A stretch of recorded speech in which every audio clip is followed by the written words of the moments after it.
હિંમતનગર ખાતે જિલ્લા કલેક્ટરશ્રીના અધ્યક્ષતામાં મતદાન મથકોનું પુનર્ગઠન કરવા અંગે માન્યતા પ્રાપ્ત રાજકીય પક્ષો સાથે બેઠક યોજાઈ.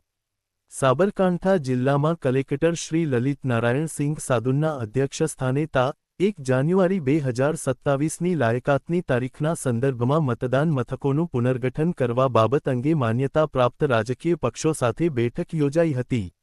આ બેઠકમાં કલેક્ટરશ્રીએ જણાવ્યું હતું કે આગામી સમયમાં મતદારોને મતદાન કરવામાં કોઈ મુશ્કેલી ન પડે અને ભૌગોલિક અનુકૂળતા જળવાઈ રહે તે હેતુથી મતદાન મથકોનું પુનર્ગઠન કરવું ખૂબ જ જરૂરી છે.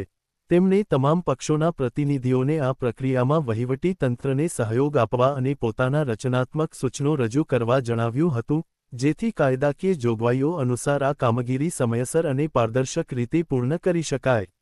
આ બેઠકમાં માન્યતા પ્રાપ્ત રાજકીય પક્ષોના પ્રતિનિધિશ્રીઓ, પ્રાંત અધિકારીશ્રીઓ સહિત વિવિધ અમલીકરણ અધિકારીશ્રીઓ ઉપસ્થિત રહ્યા હતા અને મતદાન મથકોના પુનર્ગઠન અંગે ચર્ચા વિચારણા કરવામાં આવી હતી. રિપોર્ટર મિનેશભાઈ વ્યાસ, તલોદ.